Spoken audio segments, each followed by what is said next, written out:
Antes de começar esse vídeo, a gente te convida para conhecer a novidade aqui do Portal do Gremista, o nosso aplicativo. O link para baixar ele para o seu dispositivo Android está aqui na descrição desse vídeo. É só acessar, clicar e já baixar ele lá na Play Store. Nesse aplicativo você vai ter todo o acesso a tudo que sai aqui no Portal do Gremista. Então, clica no link, baixa o aplicativo e já acompanha a gente lá no aplicativo do Portal do Gremista.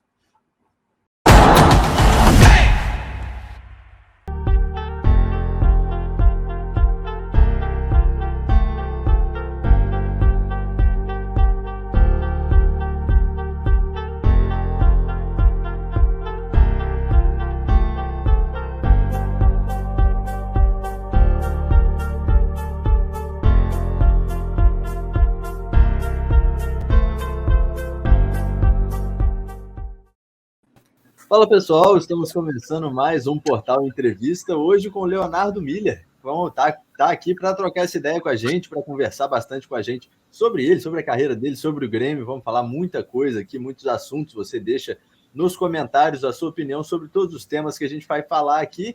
Vamos falar sobre muita coisa. Léo, já passo a bola para você, te agradecendo por ter aceito o convite, por estar aqui conversando com a gente. Prazer, meu amigo. Prazer, Bruno. Tudo bem contigo? Muito obrigado pelo convite. Um grande prazer, uma grande honra estar falando aí com o Portal do Gremista para a gente repercutir algumas informações do Grêmio, projetar o ano do Tricolor, que tem uma tarefa dura pela frente aí nesse 2022. Exatamente, é isso. Muitas coisas para a gente falar, né? De fato, o Grêmio tem uma tarefa muito dura, né? Vai ser um ano muito difícil. Tem sido já um ano muito difícil, né, Léo? Já tivemos aí alguns resultados inesperados para o Grêmio nesse ano. Mas antes de falar do Grêmio, a gente sempre conversa aqui, sempre com os nossos entrevistados, sobre vocês, né? Sobre o nosso entrevistado. Então, Léo, eu queria te perguntar como surgiu o teu interesse pelo jornalismo, pelo futebol, como que foi ali, né, na sua infância, não foi tão na infância, mas como que começou o seu interesse primeiro pelo jornalismo e depois pelo futebol?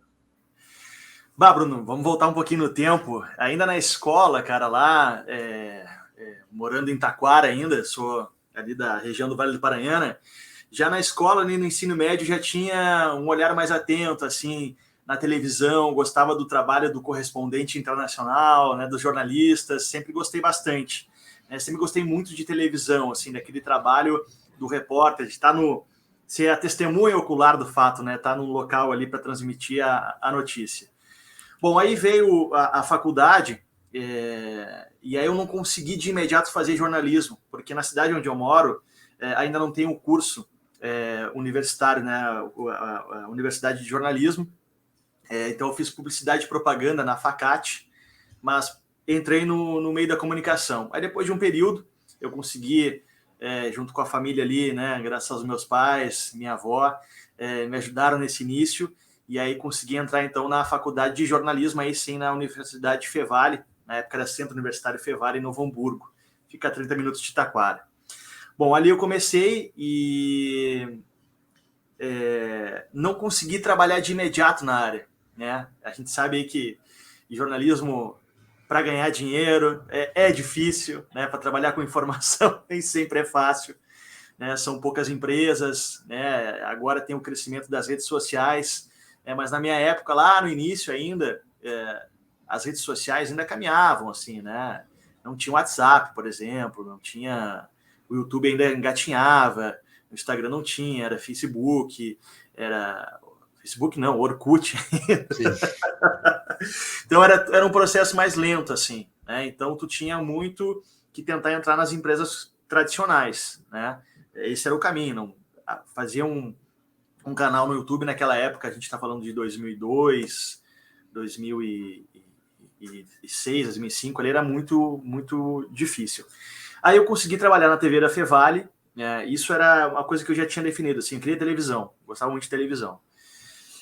TV da Fevale, só que eu trabalhava como contador, auxiliar de contabilista, né, para pagar meu salário, para pagar as contas, então eu trabalhava um período como auxiliar de contabilidade e no outro período fazia esse estágio na TV da Fevale.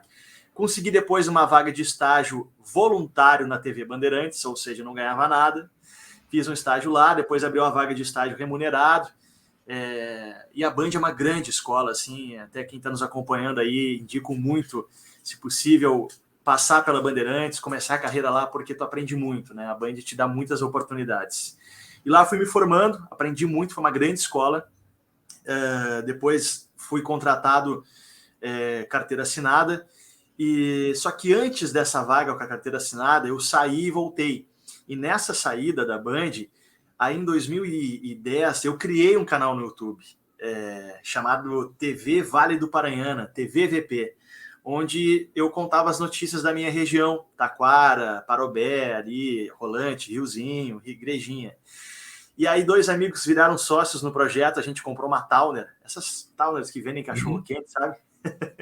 Transformamos num estúdio, pegamos o equipamento de cachorro-quente, vendemos, e aí fizemos um estúdio dentro com um sofazinho, iluminação, a gente saía pela região entrevistando as pessoas, era um barato, assim, era muito divertido, só que não deu dinheiro, né? Aí eu voltei para a TV Bandeirantes, aí sim como contratado.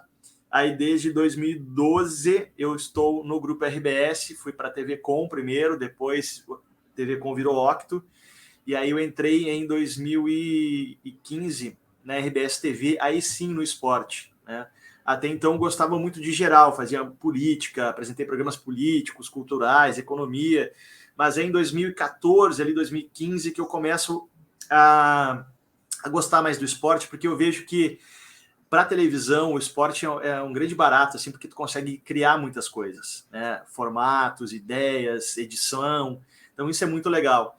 E eu sempre gostei muito de futebol, sempre acompanhei futebol, e aí surgiu a possibilidade de entrar na RBS TV como repórter esportivo, aí entrei, então desde 2015 estou lá, tive já a oportunidade de fazer coberturas em Libertadores, as minhas primeiras coberturas até foram com o Grêmio, na Libertadores de 2018 e 2019, né? Enquanto o Grupo Globo ainda tinha os direitos, a gente viajou muito pela América do Sul, tive a oportunidade de acompanhar o Grêmio nessas jornadas aí, foi muito legal, e agora tô aqui, né?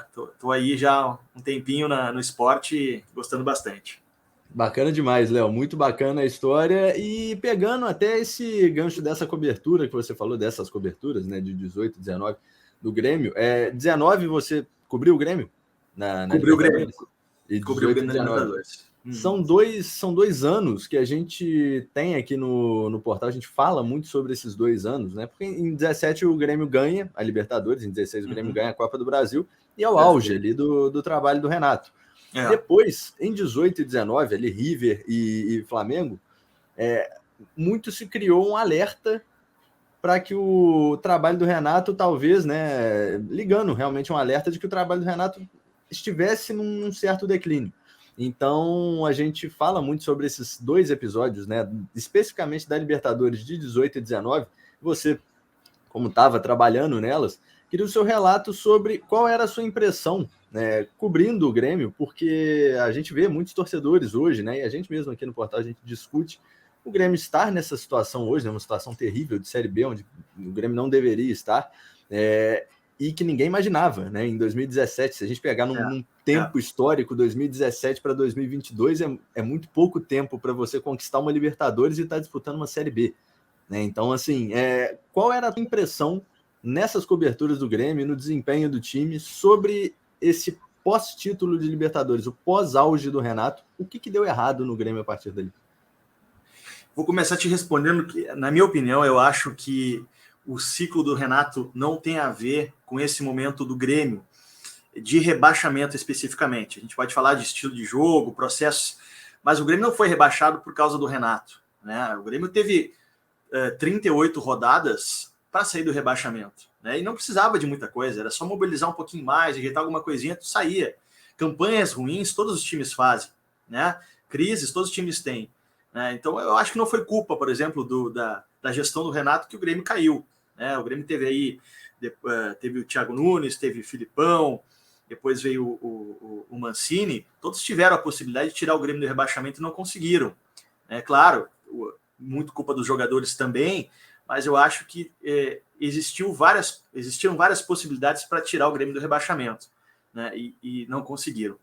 Eu acho que o Grêmio ali, Bruno, viveu um momento mágico, assim, né? O melhor futebol do Brasil, como o Renato gostava de falar, e realmente o Grêmio praticava o melhor futebol do Brasil com resultado, chegando em decisões, né? Era um futebol muito bonito de se ver. A gente via a base surgindo, né? Novos jogadores a todo tempo. Saía o Arthur, chegava o Matheus Henrique, surgia o Jean-Pierre, né? Vinha o Darlan, que depois não deu certo, mas tinha o mesmo estilo de jogo dos volantes do Grêmio. Então, no ataque também, né? Era Pedro Rocha, era Everton Cebolinha, agora tem o Ferreirinha. Então, o PP, estava dando tudo certo, né? E o que o Romildo fez ali? Talvez aí seja o grande vacilo, né? Ele deu, como o Renato já falou em outras entrevistas, deu a chave do vestiário para o Renato, né? E o Romildo surfou essa onda que o Grêmio vinha muito bem com o Renato, fazendo a estátua dele, dando a chave do vestiário para ele, e tudo funcionava no Grêmio realmente, né? E o Grêmio ganhava, além de títulos, ganhava dinheiro, né? O Grêmio ganhou muito dinheiro nesse período do Renato também. Só que o que acontece é que tu tem o fortalecimento das outras equipes, como o Flamengo e Palmeiras, e o Grêmio não conseguiu entender isso e achou que sempre ia achar jogadores importantes que sempre iam dar certo e tal. E as contratações do Grêmio não foram as mais corretas, né? O Grêmio investiu em jogadores que não corresponderam, né? Pagou muito caro por Tardelli, Marinho, né? Jogadores que não conseguiram corresponder, entre outros, né? Thiago Neves, Robinho, enfim. E muito se fala isso também, né? Muito se joga a culpa no Renato, por exemplo. O Renato pedia um jogador letra A e dava a opção B, C e D. Aí, às vezes, o financeiro do Grêmio ia lá e dava a opção B, dava a opção C. E o Renato tinha pedido o Pedro, por exemplo, que o Pedro que está no Flamengo, é um dos maiores exemplos. O Renato queria o Pedro, mas não veio o Pedro, né? Aí veio um jogador mais abaixo, né? E assim por diante, assim, né? Algumas coisas aconteciam entre a gestão da Arena, ali, o financeiro da Arena, e o CT do Grêmio. O futebol e a administração muitas vezes não conseguiam se entender nessa parte financeira. Acho que esse foi o grande problema do Grêmio, que não entendeu que precisava investir alto para conseguir disputando títulos, né? Então, aquele foi um momento muito, muito interessante do Grêmio. Realmente, eu acho que quando o Renato sai em 2021, já estava muito viciado o vestiário do Grêmio, né? Não existia uma renovação. Acho que demorou demais para fazer essa renovação. Aí o Grêmio quis fazer a renovação no meio do Campeonato Brasileiro, né? Trocando jogadores, técnico, e aí a gente viu o que aconteceu, né? Mas eu como volto a te falar, assim, eu acho que eu entendo que tem ligação, mas botar o rebaixamento na conta do Renato naquele período ali em que o Grêmio jogava um bom futebol, eu acho que não cola, assim, né? Acho que teve muito tempo para o Grêmio se resolver e não conseguiu. Sem dúvida, sem dúvida. É lógico que tem, você falou do vício do vestiário, é uma coisa que a gente fala bastante aqui também no portal, e é algo até, de certa forma, inevitável, né, Léo? É muito tempo que o Renato passa no Grêmio, então, assim, é um costume, já é um hábito muito grande dos jogadores com ele, dele outra coisa, Bruno, agora eu me lembrei, desculpa te cortar claro, ali, não, a saída do Maicon também, porque tu tem o Renato que gerencia o vestiário e o Grêmio, e o Maicon, digamos assim, era o braço direito e o braço esquerdo do Renato. Não só dentro de campo. O Maicon era o cara que acertava o bicho dos jogadores, acertava algum momento de folga do time. Ele era o porta-voz, né? Ele que conversava com o Renato sobre tal jogador entrar, se tinha condições, se o jogador já podia voltar de lesão. Tinha muito esse diálogo com o Maicon, que é um jogador muito experiente, né? E aí a saída do Maicon ali, depois da derrota para o Corinthians na Arena, o Renato já tinha saído e sai o Maicon, então ali é uma ruptura muito grande, né? Que o Grêmio passa a não ter mais o líder, né? E o Grêmio nesse período, ele não formou essa figura de um segundo líder, por mais que o Jeromel seja um líder, um capitão, o Maicon faz muito mais essa gerência do vestiário que o próprio Jeromel, né? Então esse foi um grande problema também. Tu tira o Renato e aí tu sai o Maicon. Bom, e agora quem é que vai comandar esse vestiário aqui? E tu sabe, né, Bruno? Vestiário é 80% do time, né? Se não tiver um comando ali, não tiver o acerto do bicho, não tiver uma hierarquia, não adianta vir o Pep Guardiola, né? Os caras não vão jogar, né? É isso aí, exatamente. Acho que passa muito por isso também. E aí, até dentro desse ponto, olha, eu vou jogar agora nesse tema uma questão de gestão. Você falou muito na sua resposta sobre a diretoria, né? Sobre essa questão, e a gente sabe que todo ciclo se encerra, né, no futebol. Os ciclos se encerram no futebol. E a impressão que a gente teve, que grande parte da torcida teve, foi que o Grêmio, na figura da sua gestão, na figura do Romildo, na figura de outras pessoas que estavam lá, demorou a encerrar ciclos. Eram ciclos ali que já poderiam ter sido fechados e que não eram fechados, e o Grêmio, com isso, acabou ficando muito viciado, acabou ficando muito refém de um time que já tinha tido o seu auge, mas que a diretoria seguia apostando como um time que estava no auge, mas já não estava mais. Então, assim, isso acaba entrando no ano do rebaixamento, com o Grêmio, de fato, sem o seu técnico, que era uma grande referência, né? Não tem como negar que os jogadores estavam muito habituados com o Renato muito habituado com os jogadores. Tem essa questão da saída do Maicon, que também é muito repentina, né, Léo? Acho que ninguém esperava isso da forma que foi. E aí, a partir daí, o Grêmio tem vários episódios que criam ali essa linha do tempo do rebaixamento. Então, no aspecto da diretoria especificamente, a gente teve o Romildo bastante omisso em alguns momentos, né? O Romildo saiu das câmeras, ele deixou as câmeras. O Denis Abraão assumiu, apareceu ali como o homem que falava e que se posicionava pelo Grêmio. A gente tinha muito pouco posicionamento dos jogadores naquele momento do rebaixamento. Queria a sua avaliação sobre essas escolhas políticas do Grêmio no ano do rebaixamento e como isso teve um impacto na sua visão para a queda, de fato, né? E também passando, lógico, por uma avaliação específica do Denis Abraão, que é o cara que chegou para falar e tá longe de ser unanimidade, né? Até hoje a gente vê o Denis com coletivas muito polêmicas e às vezes tirando muito foco do que a gente vê de problema de fato, né? O Denis é uma grande figura. O Denis é aquele dirigente que, né, tira o foco do problema, né? Ele cria um outro problema ali menor para tirar o foco da imprensa, da torcida, enquanto o grande problema ali fica à deriva. Ele tem essa malandragem, é uma grande figura, Denis Abraão, e aqui falo como um elogio a ele, né, por ter essa expertise. O Denis chegou tarde demais. O Grêmio precisava de uma figura como o Denis para sacudir o vestiário, né? E acho que até o próprio Romildo faz essa reflexão de que precisava de um homem mais forte para agir. O Grêmio tinha o Marcos Hermann como o gerente de futebol, o diretor de futebol ali, vice-presidente de futebol, que era um discurso mais tranquilo, que ia na mesma linha do Romildo.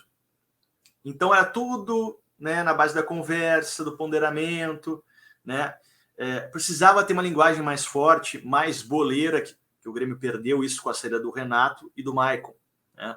Então, assim, houve uma mudança de gestão, uma gestão mais do diálogo, mais conversado, mais profissional, digamos assim, né? Com o Marcos Hermann e o Romildo. E depois vem o Denis, vindo mais na linguagem do boleiro, né? Da motivação, né?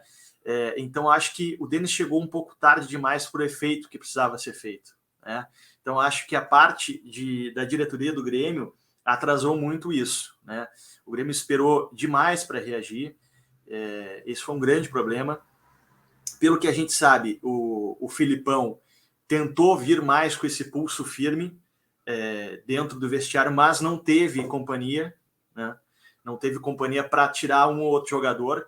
Tanto que a gente vai perceber, Bruno, que o Grêmio afasta alguns jogadores que não vêm correspondendo depois da derrota do Bahia, lá nas últimas rodadas. O Grêmio vê que o Jean-Pierre não está mais focado. Já com o Mancini, né?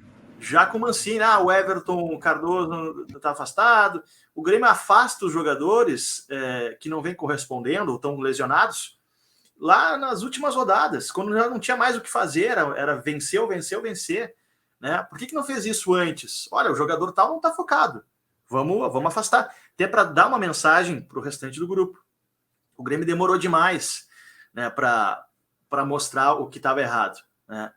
Isso foi feito ali com o Denis Abraão, tarde demais. E aí esse, para mim, é um dos pontos cruciais do rebaixamento do Grêmio. A gestão da direção, da administração do Grêmio, ela pecou. o trabalho do Thiago Nunes, se tu for lembrar, ele começa muito bem. Ele emenda ali 8 vitórias seguidas, líder do grupo da Sul-Americana, campeão gaúcho, porque ele não mexe no time. Ele deixa o time do Renato, praticamente com o Maicon jogando titular.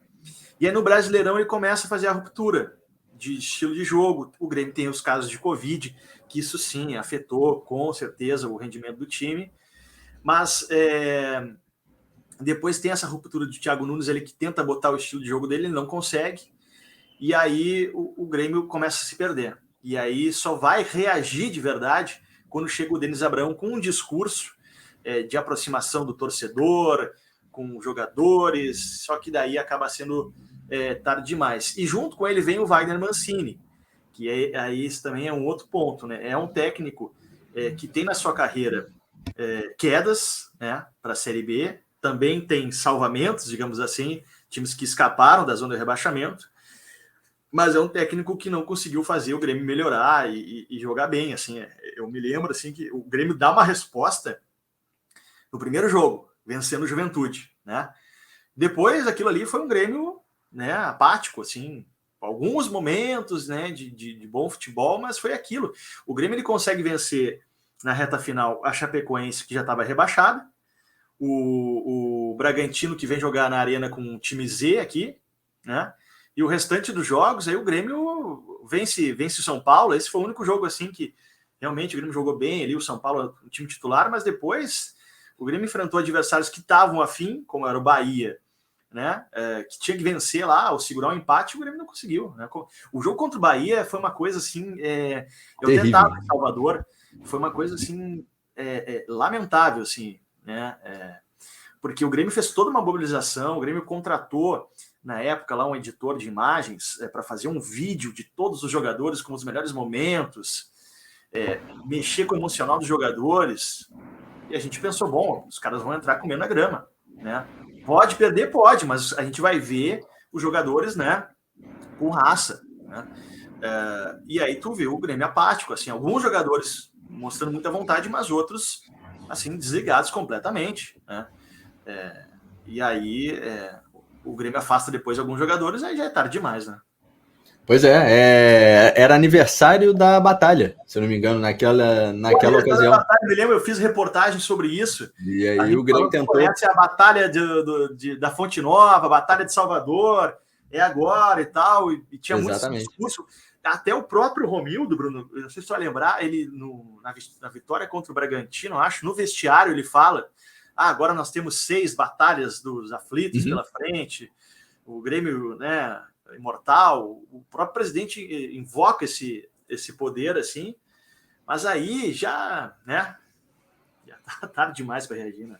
Pois e pareceu muito realmente isso, Léo, de uma falta de sincronia muito grande, assim, entre o discurso e a prática, né, e jogadores e outros jogadores, né, muito se falava também sobre panelas no elenco ali, Rafinha, Douglas Costa, foi realmente um contexto muito caótico para o Grêmio, que aí acabou caindo, infelizmente, não tinha mais o que fazer, tinha que se preparar para essa temporada, esse ano de 2022 que a gente vai vendo. Na temporada anterior, com o Renato, a gente teve o Grêmio renovando com o Renato. Um cafezinho aqui. Manda ver. O Grêmio renovou com o Renato e logo depois acaba optando por romper o contrato. Então, já uma convicção um pouco estranha.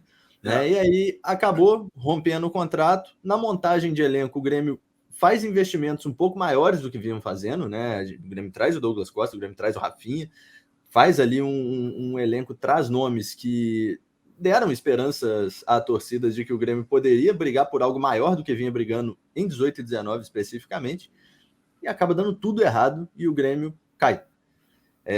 Agora, para esse ano, o Grêmio tinha o Wagner Mancini já também com contrato definido, né? O Mancini tinha contrato até o final de 2022 com o Grêmio. O Grêmio começa a sua reformulação e a primeira coisa que o Grêmio faz é anunciar as dispensas do Rafinha, do Cortez e do Diego Souza. São as 3 primeiras dispensas que o Grêmio anuncia. O Diego Souza acaba voltando.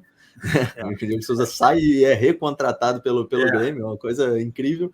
E dessa forma, então, o Grêmio prometeu essa reformulação, prometeu uma coisa mais ajeitada, mais ajustada do que tinha sido na temporada anterior. Afinal de contas, numa Série B a gente sabe que você tem uma margem de erro muito menor, né?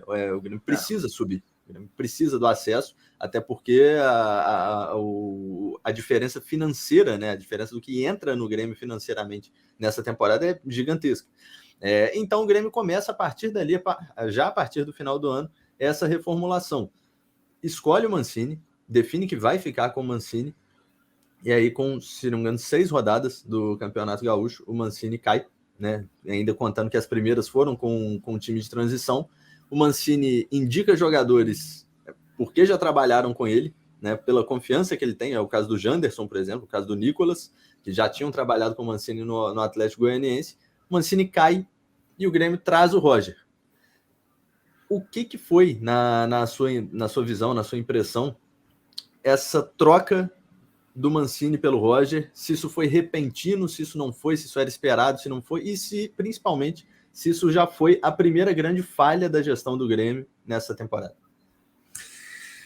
O Mancini revelou numa entrevista recentemente de que ele foi contratado para tentar tirar o Grêmio do rebaixamento, mas já dar sequência ao Grêmio na Série B caso caísse, porque era muito difícil.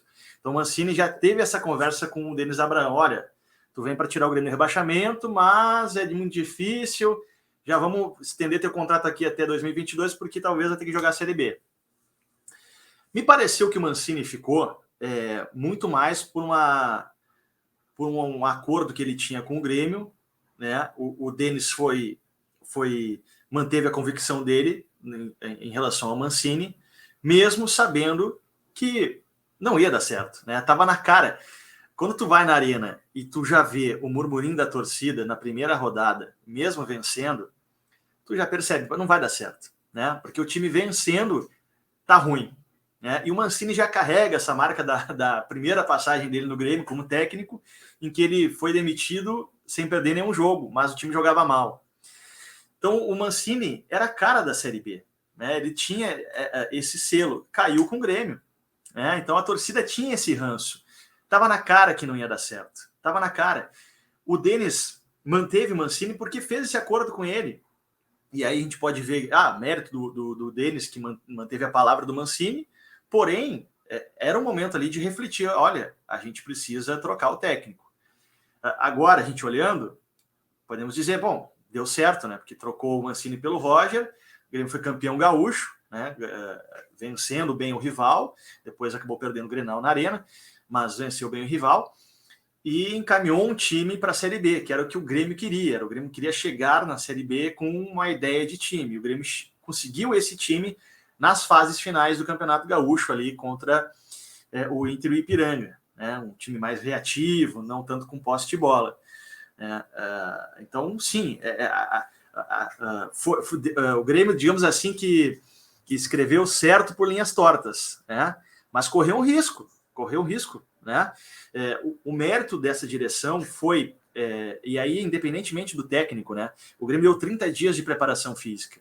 Esse foi o grande acerto. Até o Roger falou nisso agora, recentemente.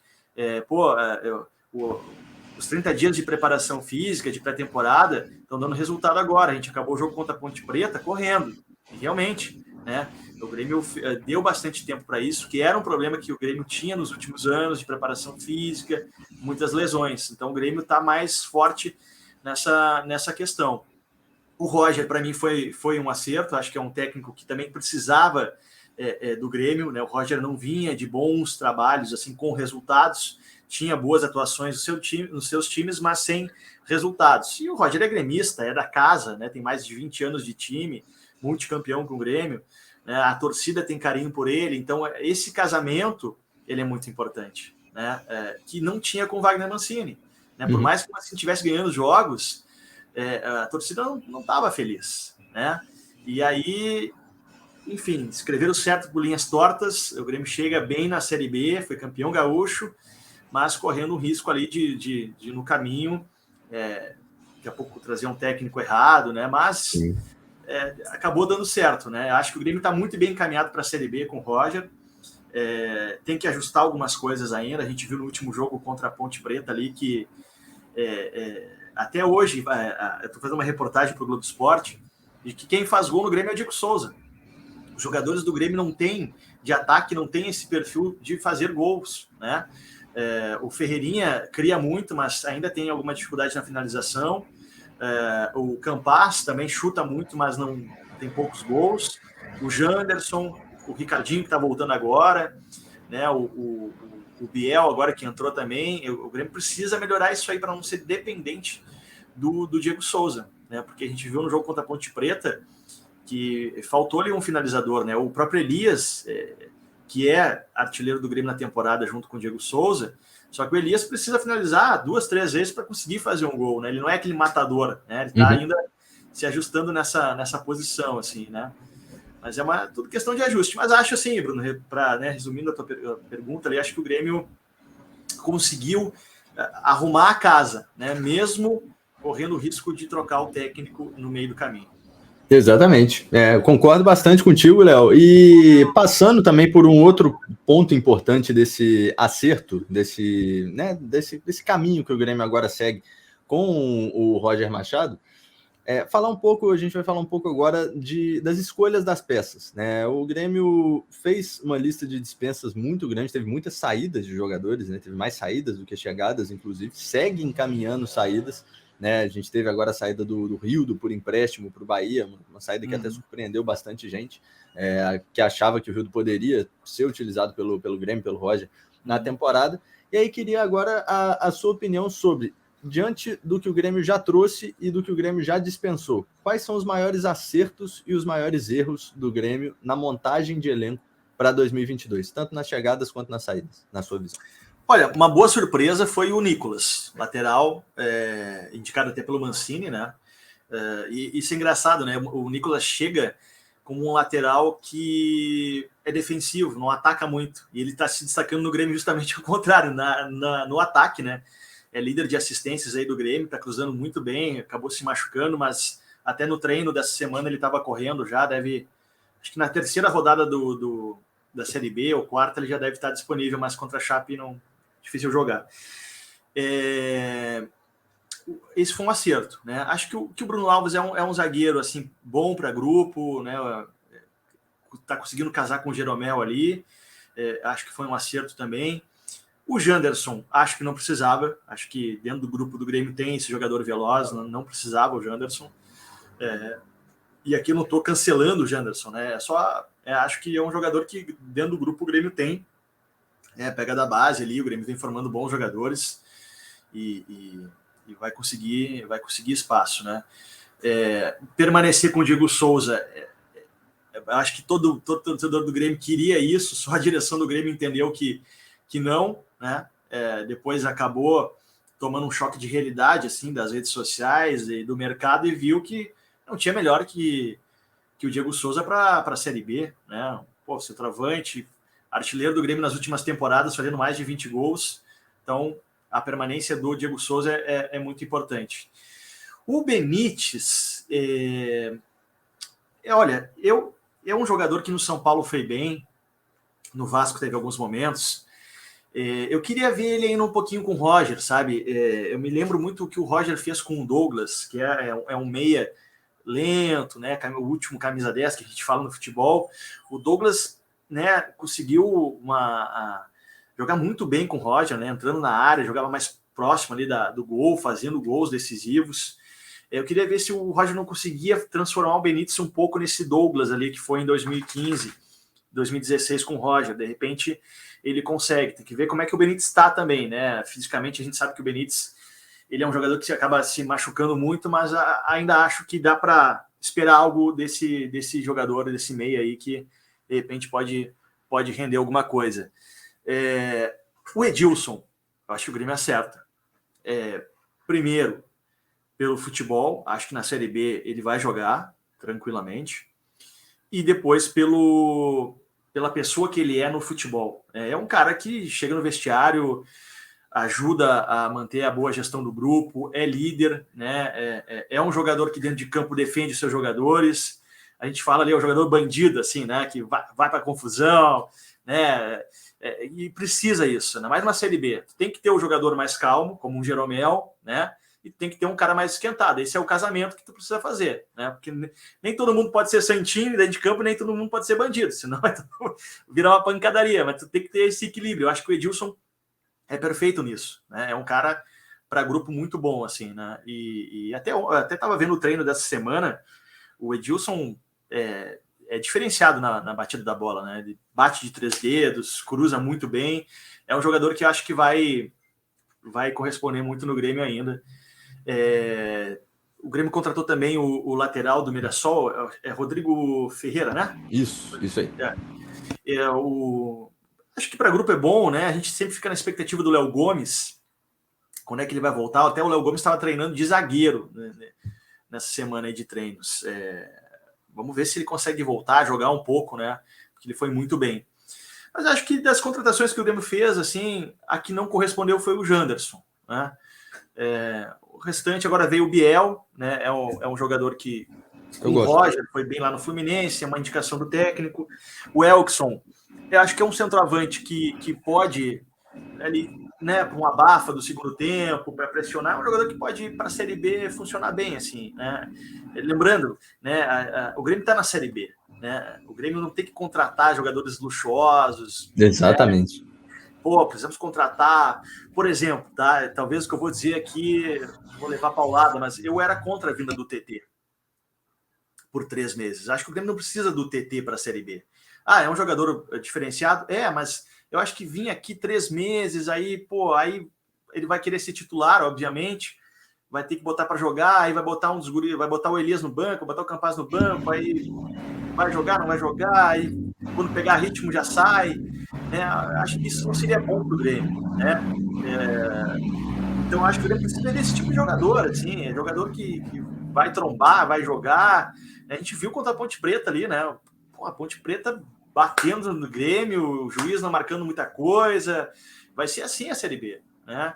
E acho que é esse tipo de jogador que o Grêmio precisa, assim, né? Acho que tecnicamente o Grêmio tem o Ferreirinha, que corresponde bem, né? Tem ali o Bitelo, que é um jogador de qualidade técnica, assim, né? Que vai precisar um pouco mais de força na Série B para jogar. Acho que o Lucas Silva é um volante técnico também que joga bem. Tem os laterais que sobem bem também. Acho que o Grêmio tá com um grupo bom, assim, né? Eu acho ainda, claro, precisa, mas vamos ver o Benítez como é que vai corresponder, mas precisa de um meio de criação, né? Acho que faltou um pouco contra a Ponte Preta isso aí na metade do segundo tempo ali, alguém que entrasse, começasse a enfiar a bola para os pontas, né? Porque foram entrando pontas, mas a bola, né, não chegava bem, né? Mas eu acho que esse grupo o Grêmio consegue subir, né? Acho que não é um grande problema. Agora, se vai subir, são outros 500, né? Essa Série B aí não é fácil.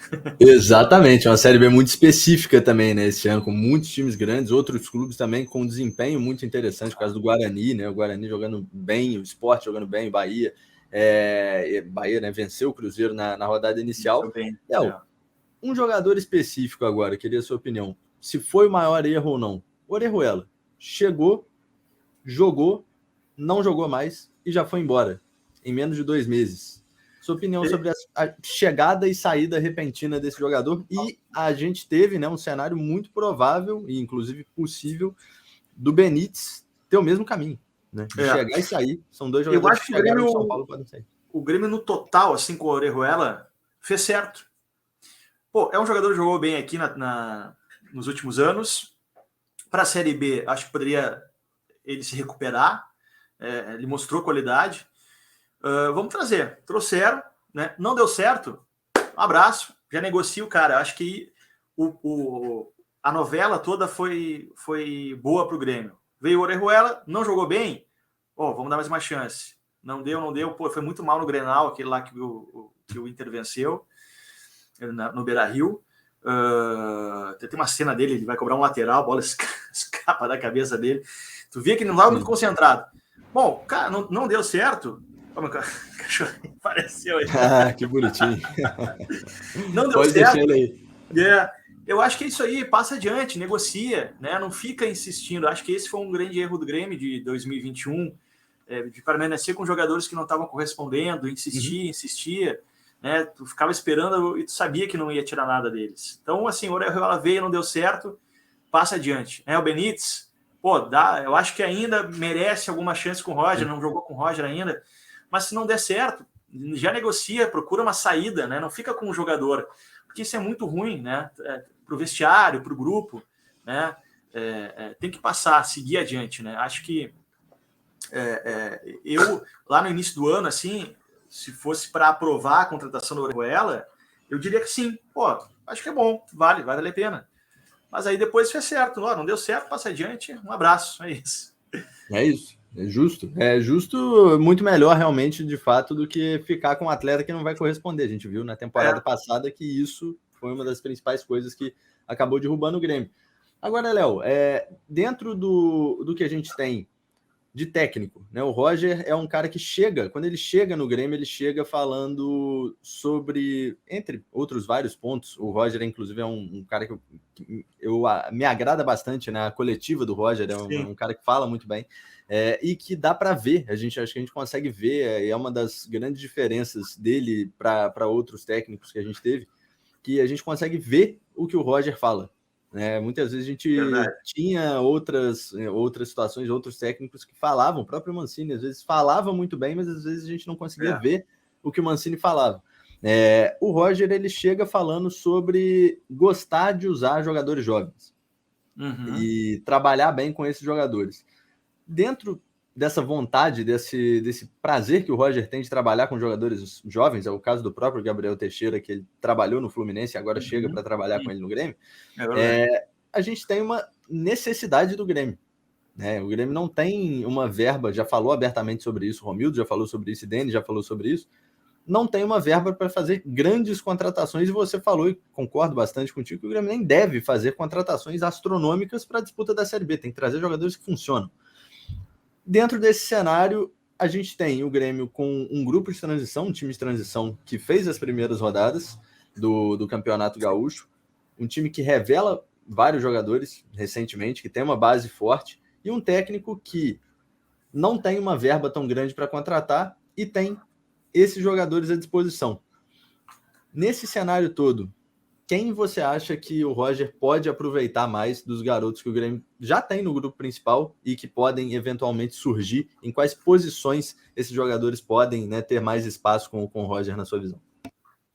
O Roger, ele tem por característica, aproveitar bastante os jovens. Foi assim na primeira passagem dele do Grêmio. Eu acho que ali alguns jogadores tiveram uma escola muito boa com o Roger em 2015, que depois foram sendo aprimorados pelo Renato.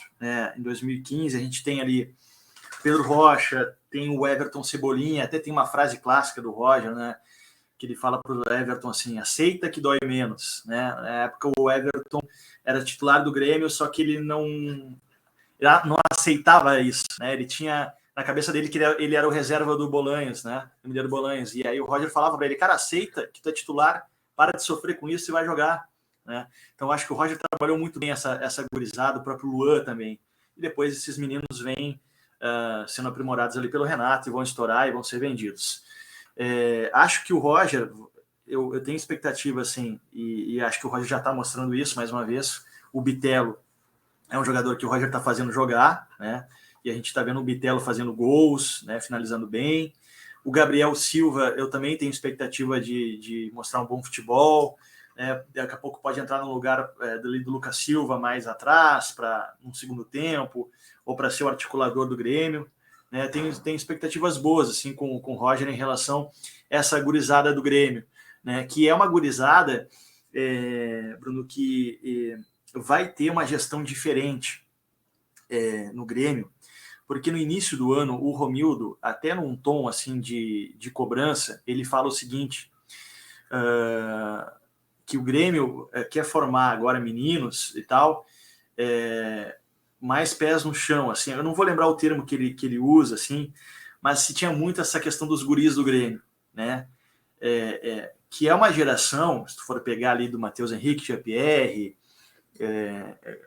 o próprio Darlan, que tem muita mídia, mas acaba não conquistando títulos grandes, assim, Copa do Brasil, Libertadores e tal, ganha gauchão. E aí o Romildo, ele fala no início do ano que ele quer uma geração de meninos assim, mais pés no chão, assim, né, mais humildes. Eu não vou lembrar o termo que ele usou, assim, mas foi um termo próximo disso, dando uma letra, assim, ó, a gente quer agora que não se deslumbrem com a titularidade, né? E acho que o Grêmio vai trabalhar muito essa questão, assim, o Grêmio tem já dentro da formação dos atletas, trabalha muito essa questão psicológica, de formação de cidadão, né, que eu acho que é fundamental isso, né? Não adianta chegar, jogar muita bola e aí tu joga 3, 4 jogos bem, depois tu te acomoda, renova o contrato e não joga mais, né? E isso acontece muito com a gurizada, assim, né? Acha que jogou meia temporada e aí tu renova o contrato, bom, agora acabou, né, fiz o pé de meia aqui, vou gerenciar a minha carreira praticamente. Então acho que isso o Grêmio tem que ficar atento e acho que tá mesmo. E acho que o Roger vai fazer com que essa gurizada consiga corresponder bem, assim. Acho que o Natan, por exemplo, agora me lembrei do Natan, é um zagueiro que jogou o gauchão no Aimoré, até fez parte da seleção do gauchão. É um zagueiro que daqui a pouco pode ganhar boas chances ali com o Roger. É um zagueiro que tem qualidade. Então acho que a gente vai ver ao longo da Série B esses meninos sendo aproveitados. Mas isso só vai acontecer se o Grêmio estiver bem na tabela, né? Porque assim, se não estiver bem colocado, a gente sabe que a pressão pega, e aí vai botar o guri na fogueira, o Roger vai recorrer aos cascudos, né? Então, seria bom se o Grêmio tivesse um caminho mais tranquilo para que esses jovens pudessem ir indo devagarinho, assim, né? Para chegar, talvez, no ano que vem, aí na Série A, né? Já podendo mostrar todo o futebol, né? Mas o resultado, ele precisa muito, assim, né? Acompanhar esse processo, porque se estiver embaixo de crise, não tem craque que vai jogar bem, né, nesse cenário. Perfeito, Léo, perfeito, né? Exatamente isso. O Grêmio acaba tendo um cenário que é de muita pressão, né? A gente sabe que é uma Série B e que o Grêmio e a torcida tem uma expectativa muito grande, enorme e justa pelo acesso, né? O mínimo que a torcida espera é o acesso e que o Grêmio de fato necessita.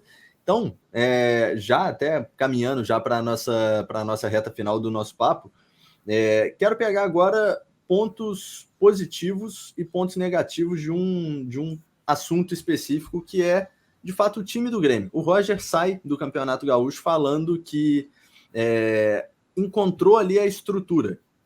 Uhum. E eu acho muito marcante essa frase porque ele chega no Grêmio falando de encontrar uma estrutura adequada para o que ele tinha de peças.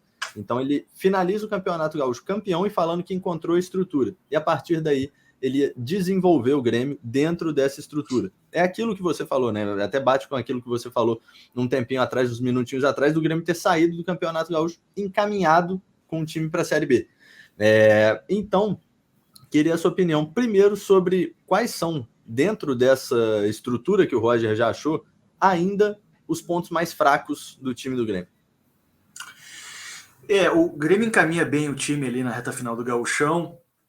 É um time mais reativo, né? Que parte para o contra-ataque. E muito se falou nessa semana de preparação antes da estreia da Série B, se o Grêmio poderia manter esse esquema, né?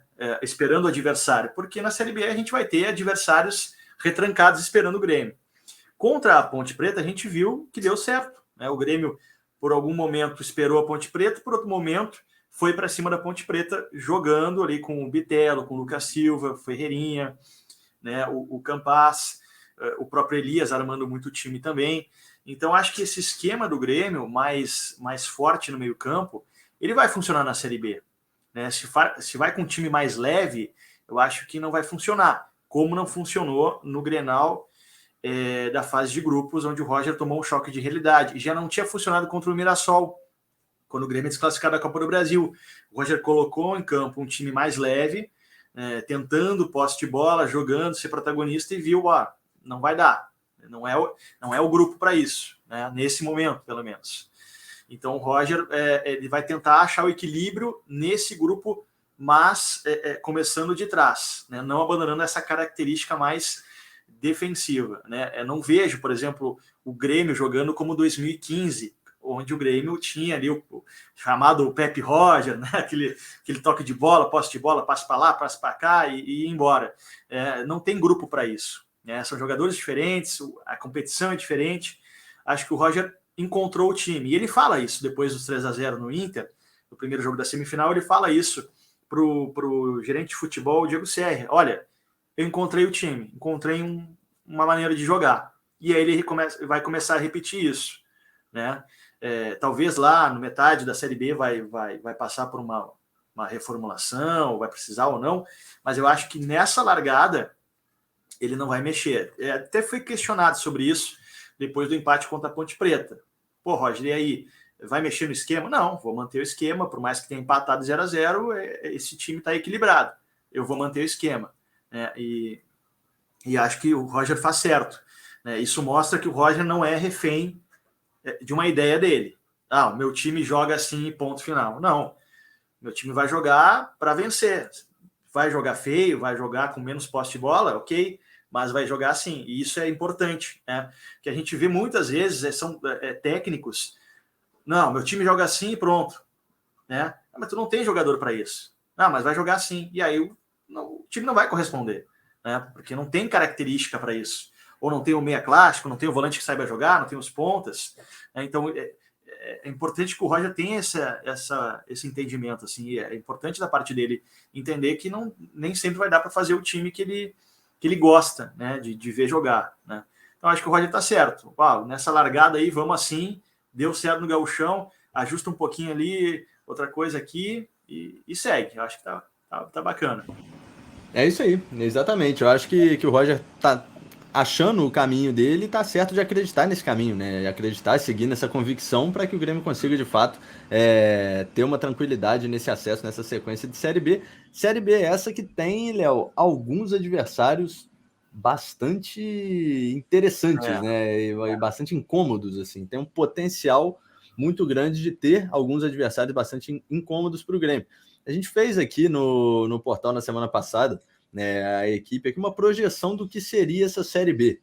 Vou jogar aqui então para nossa reta final de papo já, Léo. Qual é a sua projeção dos times que devem subir? A gente teve o Cruzeiro estreando com derrota, o Vasco empatando e o Grêmio também empatando. São 3 times que acho que todo mundo colocava como 3 para uma vaga restante no G4. Pro acesso. Os 3 começaram sem vitória. E aí? Quem são os times, na sua visão, que devem subir e quais são os times que podem incomodar ali mais o Grêmio nessa temporada de 2022? Tu deixou a pergunta mais difícil por último, né, Bruno? Cara, se for ver assim, pô, a gente falando de Grêmio, Vasco, Cruzeiro, Bahia, Sport, né? A Chapecoense, né? Todos os times aí com históricos de Série A recentemente, né? Multicampeões. É muito difícil, né? Eu fiquei um pouco assustado com o Cruzeiro, assim. Pensei que o Cruzeiro ia chegar melhor na Série B, mas tomou um baile do Bahia, assim. Acho que o Bahia é um forte candidato, porque é um time que recentemente já passou por Série B e tem um técnico, que é o Guto, que sabe jogar essa competição. Né? Acho que se a torcida do Bahia tiver paciência com o Guto, eu acho que o Bahia tende a subir. Né? O Vasco, o Cruzeiro, a gente sempre fica nessa expectativa, esse ano vai subir, né? Mas é difícil também, né? Tem a Chapecoense, vai ter alguma surpresa no meio do caminho, com certeza, né? A Ponte Preta, acho que não, pelo que a gente viu contra o Grêmio, assim, é muito difícil, é um time que está passando por um processo de reformulação complicado, é bem difícil, assim, sabe, martelar. Eu acho que o Grêmio sobe, tá? Eu acho que o Grêmio sobe. Não acho que vai ser fácil. Não, o Grêmio vai subir com tranquilidade, assim, né? Até o Grêmio, assim, ele trabalha com um bloco de 6, 8 jogos, assim, né? Um bloco de 6 jogos. Nesses 6 jogos, 8 jogos, tem que fazer tantas vitórias, o aproveitamento. Acho que o Grêmio faz certo nisso aí. Que a ideia do Grêmio é chegar lá no fim e conseguir a classificação com 2 rodadas de antecedência, né? Então, olhando em blocos, acho interessante essa questão do Grêmio. Porque, assim, o Grêmio não tem que ser campeão, o Grêmio tem que subir. Sim, né? Tem que subir para a Série A. Né?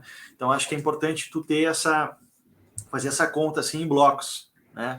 Não pensar a longo prazo, né? Tipo, não, a gente vai vencer todas depois, aí tu vai se perder, né? É muito difícil cravar assim, os times, mas acho que o Grêmio sobe, acho que o Bahia sobe, aí restam 2 vagas, né? É difícil demais. Mas assim, os times que mais incomodam, pegando um 6 aí, a gente tem o Sport, Sport, Bahia, os 3, né? O trio, Grêmio, Cruzeiro e Vasco. Chapecoense, que, né, acho que é um Guarani, time que talvez. A comunidade vai abraçar ali, né? O Guarani, né? Tem coisas Teremos uma Série B disputada. Né? Vai ser, não, pô, isso com certeza vai ser. Isso com certeza vai ser. É isso. Então, Léo, para a gente finalizar, queria que você deixasse uma mensagem para a torcida do Grêmio, para a galera que acompanha a gente no portal do Gremista, sobre o que esperar dessa Série B, o que esperar do ano. Manda uma mensagem para a torcida, se quiser falar algo também, divulgar seu trabalho, fica à vontade e espaço aberto sempre para você voltar aqui com a gente, Léo. Um prazer ter você aqui com a gente no portal do Gremista, meu querido. Pô, Bruno, primeiro agradecer o convite aí de estar falando aqui no portal do Gremista, para o torcedor gremista, né, que vai ter um ano difícil. É muito legal esse papo assim, sobre o time bem específico, né? A gente acaba falando assim mais de coisas do próprio time, né? Sem muita enrolação. Acho que isso é muito legal, assim, né? Esses espaços que estão sendo abertos assim na imprensa, nas redes sociais. Fico muito feliz de ser lembrado aqui por vocês, pelo torcedor gremista, para conversar sobre o time. Vamos para um ano aí cheio de emoções, de muitas coisas acontecendo. Quem quiser me acompanhar nas redes sociais aí, eu estou como o Leonardo Miller, né? Não sou único, mas é que eu tive que botar esse O aí, porque já tinha Leonardo Miller. Então, o Leonardo Miller no Instagram, no TikTok, Facebook, Twitter, enfim. Estamos aí, a gente posta bastante coisa aí de bastidores, treino, viagens que a gente faz. Então, a galera que quiser acompanhar aí, seja bem-vinda. Então é isso, Léo. Te agradeço de novo mais uma vez por ter chegado aqui com a gente. Foi um baita bate-papo, uma grande entrevista que a gente fez. Te agradeço muito mesmo. Convidar o pessoal, né, a te acompanhar nas redes sociais, acompanhar o seu trabalho, acompanhar também, convidar o pessoal a baixar baixar o aplicativo do Portal do Gremista. O link está aqui na descrição. Acompanhar o Léo lá nas redes sociais, o trabalho dele. Baita jornalista que está aqui com a gente hoje conversando, e convidar vocês sempre a acompanhar, né? A gente por aqui, o Léo lá, e o portal do Gremista tá com, né? Oi, só fazer uma observação, não, que eu curto muito o trabalho de vocês, viu? Eu até estava vendo agora uma entrevista que vocês fizeram com o Gavilã. Sim. São papos bem legais, assim, sabe? Que eu fico de olho ali também já anotando as coisas, porque sempre tem alguma informação aí, né? Sempre sim. Bacana demais, Léo. Muitíssimo obrigado, te agradeço de novo. É sempre um prazer falar contigo, e sempre portas abertas aqui para você voltar. Fechamos então mais um Portal Entrevista com essa grande fera hoje, Leonardo Miller. Pessoal, grande abraço e até a próxima. Valeu, Léo. Valeu.